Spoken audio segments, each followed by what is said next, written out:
Hello and welcome to the editorial analysis of the Hindu. Today we shall be discussing the editorial of the 8th of July. So coming to the first article, reclaiming the Indo-Pacific narrative. Now the context of this article is the 34th ASEAN summit that is going on.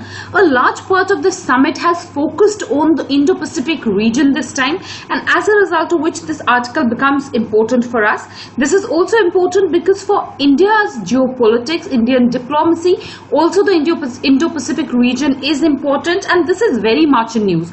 I personally have a feeling that if a question will come on a particular regional grouping or one particular region, it will largely be the Indo-Pacific region. So try and focus on this region for the coming means. So that is going to be the relevance. Now coming to the issues which have been discussed. The first issue that has been discussed here is with regards to the ASEAN outlook on the Indo-Pacific. Now basically this is the vision document that has been released by the ASEAN vis-a-vis the Indo-Pacific region. The name of the document is the ASEAN Outlook on the Indo-Pacific. This is the collective vision on Indo-Pacific of the entire ASEAN. So this is one aspect, that one detail vis-a-vis the ASEAN's 34th ASEAN Summit that you should know. Another thing that is important that was discussed and deliberated upon in this particular summit was a non-binding document. Now basically what has happened was that all the members of this particular region, all the members of the ASEAN have felt that there was a need for an inclusive, for a rule-based framework that could help ensure some strategic trust amongst the members that could result in a win-win cooperation. Now basically initially before the summit was held, there were differences between the members. But the good aspect is that the differences were what was sided away, and eventually all of them have come together on these two major agreements. So that is one thing that is important.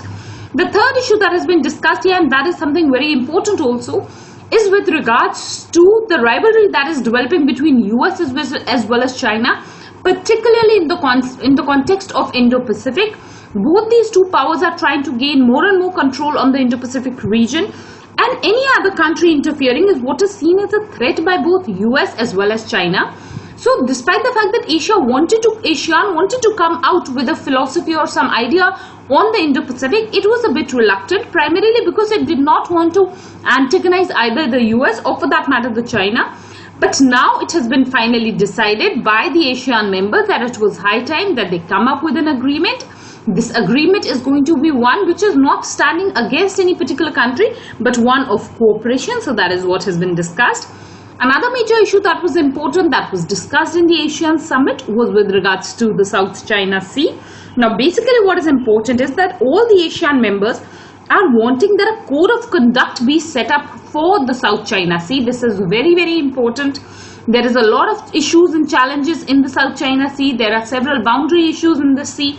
So some code of conduct, especially as vis-a-vis China, is what is important. So in that context, all of them have held discussions. That is what is important. Another issue vis-a-vis the South China Sea that is relevant is the militarization of the South China Sea. An episode is what has been talked about in the editorial, which is related to the sinking of a Philippine boat after being rammed by a Chinese vessel. So this issue is becoming important. You should talk about this Philippine-Chinese conflict in the South China Sea. This recent event of the Philippine boat being sunk is what is important. So try and discuss it, try and give it as an example. If you have an opportunity to discuss the South China Sea, in that context, this is what is relevant.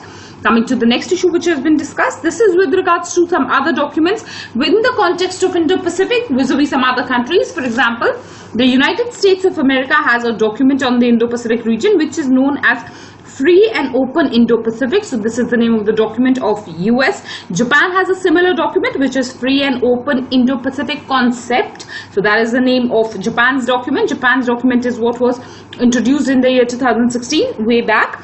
Also, Australia has a similar document on the Indo-Pacific region. Even India has a vision document on the Indo-Pacific region which was given at the Shangri-La Dialogue in the year 2018. This becomes very, very important. Also, you should know that in this year, Indo-Pacific Wing is what has been set up in the Ministry of External Affairs. So this is another thing that is important in the context of the Indo-Pacific region. So in that particular context, try and prepare this particular topic well, because if this is what is included as a specific wing in the entire department, then definitely it becomes important also for us. So from that perspective, this is relevant. Another thing that you should know here is with regards to the framework. Now this framework that is developed by India's vision here, or for that matter the framework of the entire ASEAN, is one of development and connectivity in the Indo-Pacific region, of that of maritime cooperation, infrastructure connectivity, economic cooperation. So the entire ideology here by all is that we need to stand for something. This is the belief that India has had in the context of the Indo-Pacific that has been talked about in the editorial, that India is standing for something in the Indo-Pacific and not against somebody. And what is this something for which India is standing?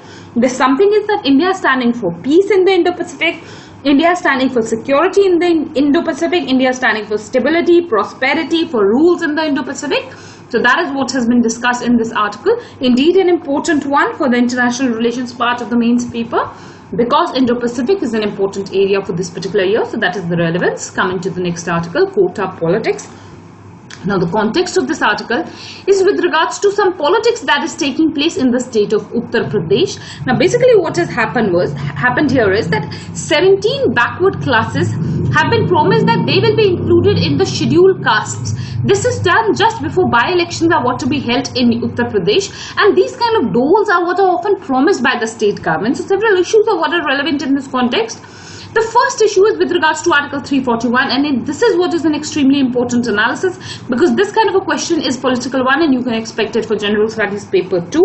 Now you should know that under Article 341, it is the Parliament and only the Parliament that has the power to include or exclude an entry in the scheduled caste list. So the state government has no such powers.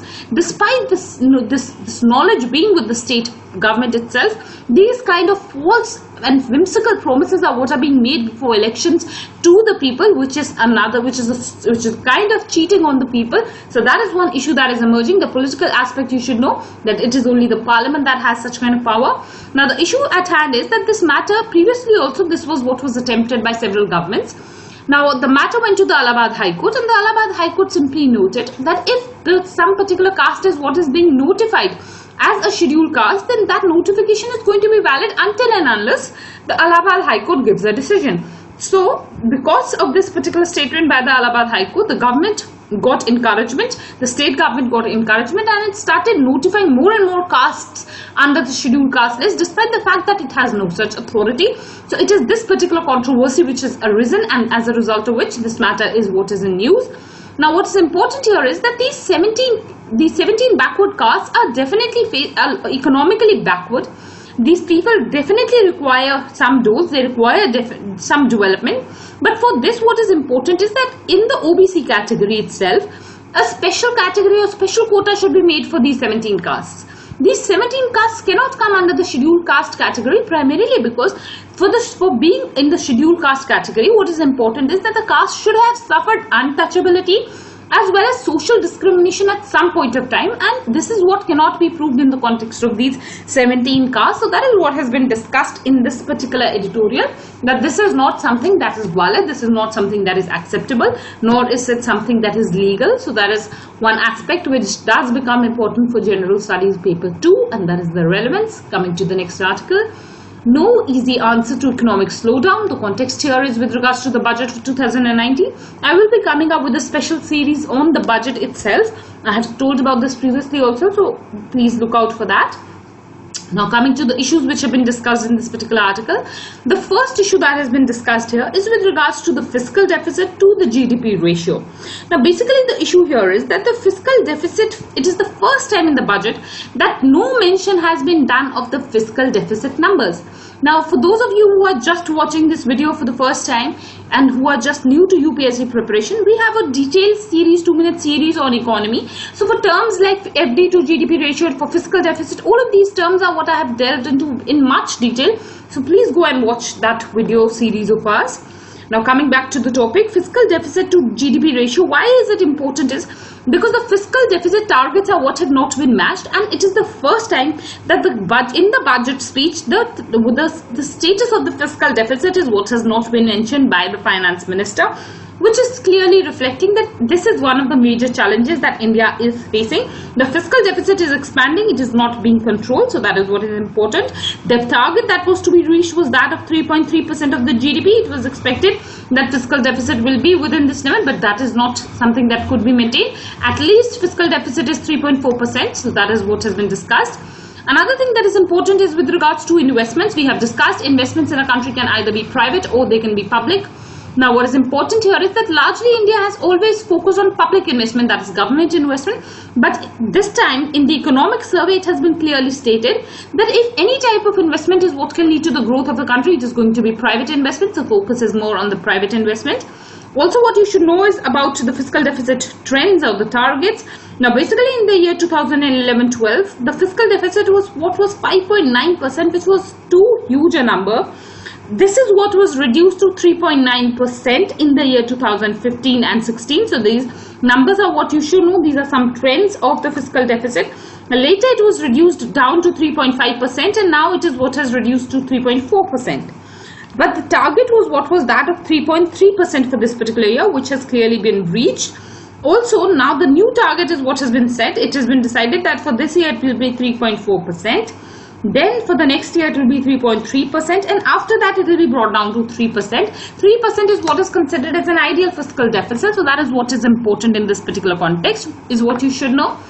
Next, what is important is with regards to the expenditures of the government. Now, the editorial is highlighting that the expenditures of the government are what are expected to increase.